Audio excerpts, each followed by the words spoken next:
Good news, everybody. Apparently, it's not fraud after all. We found the 360-year-old person that the Social Security Department is still sending monthly support to. She was in the chamber last night. Let's get ready to rumble!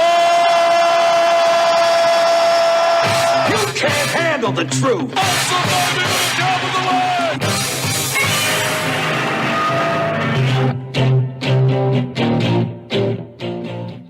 Good morning, I'm Pastor Marty. Welcome to the Afternoon Drive. So glad to have you along. Make sure that you're subscribed to the channel, and once you are, smack the bell, click the word all. That will give you notification of my rants, my ravings, my undeniably flawless reasonings. Please like and share this video. It's the only way that we can get the word out that we're here. Thank you so much for watching and being a part of the Afternoon Drive. Well, the president gave his address to Congress last night, and right out the gate, the Democrats proved that they have absolutely zero class. Now, I can honestly say that there have been Republicans through the years who haven't been exactly thrilled with having to sit through speeches by Bill Clinton, Barack Obama, Joe Biden, but yet, when the men entered the chamber, they stood, they gave the respectable, correct, polite applause on issues that were what you would call generally unifying. We are the United States, we are the greatest. You applaud. No matter what we face, we will not be defeated. We will pull together. We will make this happen. You stand, you applaud. On policy issues that you are vehemently opposed to, you don't give a standing ovation to. Remember when Barack Obama was president and one lone Republican yelled out, "You're a liar," and the media and everyone on Capitol Hill went into nuclear meltdown mode. This guy needed to be impeached. He needed to be imprisoned in Leavenworth and put on a chain gang for the rest of his life. That was, he had to apologize and be censured. But apparently, all of that has changed now. The Democrats not only refused to stand in applause upon President Trump's entry, there is supposed to be a contingency of Republicans and Democrats who walk the president in. The State of the Union, this type of event, is really the only type of pageantry that the United States celebrates within its governance. So it is a big deal. But apparently the Democrats, acting like spoiled children, and the fact that they have absolutely no leadership whatsoever, they didn't send a contingency to walk with the Republicans to lead the president in. They wouldn't stand along the Democratic side and shake hands with the president as he walked in or as he left, because they exited rather quickly out a side exit. They applauded for only one item, and I'll get to that. But you had Representative Green out of Texas who stood up waving his cane and demanding that Trump be impeached. Okay, and this all happened as Trump was beginning his address and talked about the mandate that he had. And immediately the Democrats all began to boo. Now, even Stephen A., the sports analyst who wants to dip his toe into politics and still can't make up his mind if he's actually a thought-filled conservative or if he is still a Kool-Aid drinking Democrat, was on The View, and Joy Behar snapped Trump doesn't have a mandate. And Stephen A.'s like, yeah, he does. He won all 7 swing states. He won the popular vote. He won the Electoral College in a landslide. He has a mandate. So when Trump was saying that and he was getting booed, it was then Representative Green waving his cane. Really, Democrats, that's the best you got? A bunch of escapees from Jurassic Park waving the cane. Hey, I got an idea for you, Mr. Green. You and that cane go walk the streets of Ukraine, with your little limp, not quite able to move like you used to move. And you know what'll happen? A van will pull up next to you and some Ukrainian soldiers will hop out, throw a hood over your head, throw you in the van, and you will be conscripted into service for Ukraine and put on the front line with a gun you're not taught how to use and told point it at those Russians and pull the trigger if it works.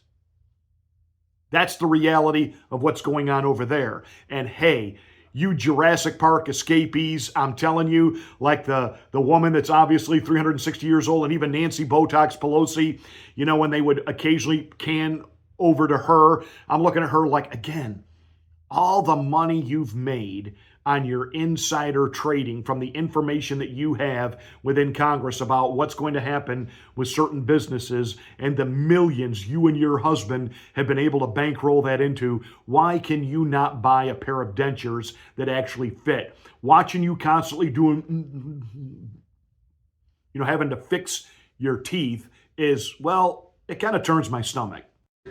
Just like a woman. But showing again just how absolutely out of touch and how classless.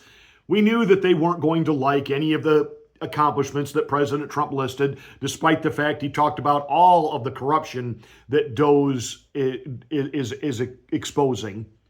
No tax on tips, no tax on overtime, no tax on Social Security. Republicans all stood and applauded. Hey, wait a minute. Camilla thinks she's a hottie Harris, campaigned on that. You guys all voted against it. Just like you voted against keeping men out of women's sports, yet wearing pink last night in solidarity for women's rights. First of all, you can't even define a woman. So how do you know what her rights are? And then when you have an opportunity to actually defend women, to protect them, to protect teenage girls from being seriously, physically, and even permanently hurt, you decide to vote woke and allow boys, biological males, to physically compete against females. Donald Trump's illustration of the runner who beat the record by 5 hours, a male runner pretending to be a girl, having the girl in the chamber last night who literally suffered almost brain damage from receiving in the face a spike from a male volleyball player posing as a female. They couldn't stand for Riley Gaines' family being there. They couldn't stand for the firefighter who lost his life in Butler, Pennsylvania, shielding and protecting his family.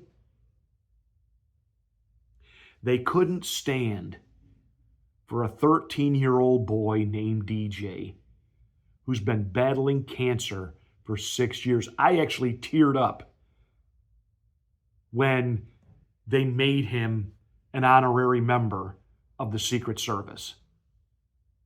And just what a precious little boy. And I know 13-year-olds don't like to be called that, but just it was obvious from looking at him that having the brain cancer has obviously affected his growth and his development.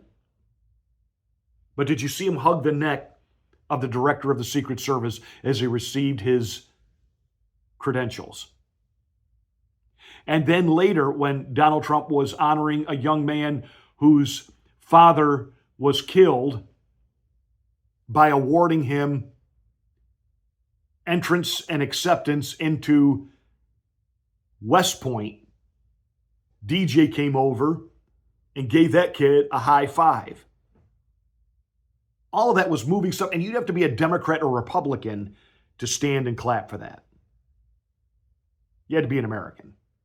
So I don't want to be lectured anymore by these Democrats who are absolutely sick, vile individuals.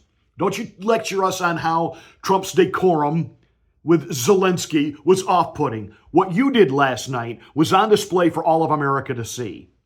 You really do hate this country because the only thing you stood for was funding more death in Ukraine. And Donald Trump was right to call out Pocahontas. I'm hearing news people say, it was the low point in the speech. You mean grain being thrown out wasn't a low point? The Democrats not standing up for a kid for cancer wasn't a low point? Donald Trump saying that Pocahontas would fund 5 more years of death, and she just defiantly went, yes, I would. Yes, I would. That's the Democratic Party. The party of death, the party of war, the party of take your First Amendment right away, take your Second Amendment right away. That's the Democratic Party. They're resisting. They have no vision. They have no answer how to fix anything, but they're resisting. Donald Trump laid out accomplishment after accomplishment after accomplishment. And again, you don't have to like him to acknowledge he's done more in 6 weeks than most presidents get done in a 4-year term. And he's just getting started.